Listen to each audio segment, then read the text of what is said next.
भगवान श्री कृष्ण अपने बाल सखाओं के साथ यमुना के तट पर अपनी गैया चराने जाया करते थे। गाय चराने के साथ साथ अपना वहां पर वो मनोरंजन भी करते थे। कहा जाता है जब वो अपने बाल सखाओं के साथ वहां पर गेंद खेल रहे थे तो गेंद खेलते खेलते यमुना नदी में पहुंच गई। सारे ग्वाल वाले चिंतित हो गए क्योंकि यमुना नदी में कालिया नाग रहता था और वह बहुत ही खतरनाक था। वह बहुत ही विषैला था।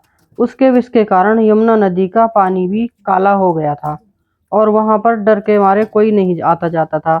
वहां उसके विष के कारण वहां पर आसपास में खेती भी होना बंद हो गई थी और 200 मीटर ऊंचाई तक विष का असर होता था। कोई पक्षी अगर इतनी ऊंचाई पर उड़कर ऊपर से निकल जाए तो वह मर जाता था। सभी ग्वाल वाले बहुत ही चिंतित हो रहे थे। तभी भगवान श्री कृष्ण जी ने कहा कि मैं जाता हूँ और मैं गेंद लेकर अभी आया, आप यहीं पर मेरा इंतजार करना। लेकिन सभी लोग मना करने लगे, जो उनके बाल सखा थे सभी मना करने लगे, रोने लगे। लेकिन श्री कृष्ण जी ने नहीं माने और वो वहां से चल दिए। यमुना नदी के तट पर कदम का पेड़ था। भगवान श्री कृष्ण कदम के पेड़ पर चढ़ गए और उन्होंने यमुना में छलांग लगा दी।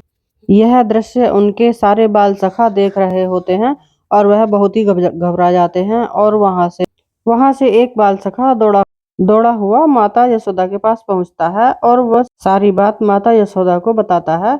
और माता यशोदा यह सुनकर बहुत बुरी तरह से घबरा जाती हैं और वह भी दौड़ी दौड़ी यमुना घाट की तरफ भागने लगती हैं और उनके साथ साथ सारे ब्रजवासी भी भागने लगते हैं और वह यमुना घाट पर पहुंचते हैं। वहां जाकर वो देखते हैं कि भगवान कृष्ण का कहीं पता नहीं चल रहा है और नदी में कोई दिखाई नहीं दे रहा है, कुछ हलचल भी नहीं हो रही है। सभी लोग बहुत बुरी तरह से विलाप करने लगते हैं। तभी वहां देखते हैं कि पानी आने को हो रहा है। तब उन्होंने देखा कि भगवान श्री कृष्ण कालिया नाग के फन पर बैठे हुए बांसुरी बजा रहे हैं और मुस्कुरा रहे हैं और उन्होंने गेंद को अपने हाथ में लिया हुआ है और कालिया नाग धीरे धीरे घाट की तरफ को बढ़ रहा है। तो यह सब देखकर सबकी सांसें थम जाती हैं और घबराने लगते हैं कि यह शायद भगवान श्री कृष्ण को नुकसान पहुंचाने वाला है। लेकिन कालिया नाग किनारे पर आकर और भगवान श्री कृष्ण जी को घाट पर छोड़कर वहां से वापस पानी के अंदर चला जाता है।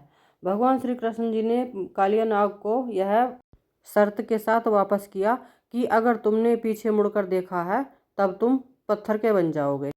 कहा जाता है कुछ समय के पश्चात कालिया नाग ने एक बार मुड़कर ब्रज की तरफ को देख लिया था और वह वहीं पर पत्थर का बन गया। इस कहानी से हमें यह शिक्षा मिलती है कि बुरे का अंत बुराई के साथ ही होता है। तो ऐसी ही कहानी सुनने के लिए फॉलो कीजिए, सब्सक्राइब कीजिए। जय श्री कृष्णा।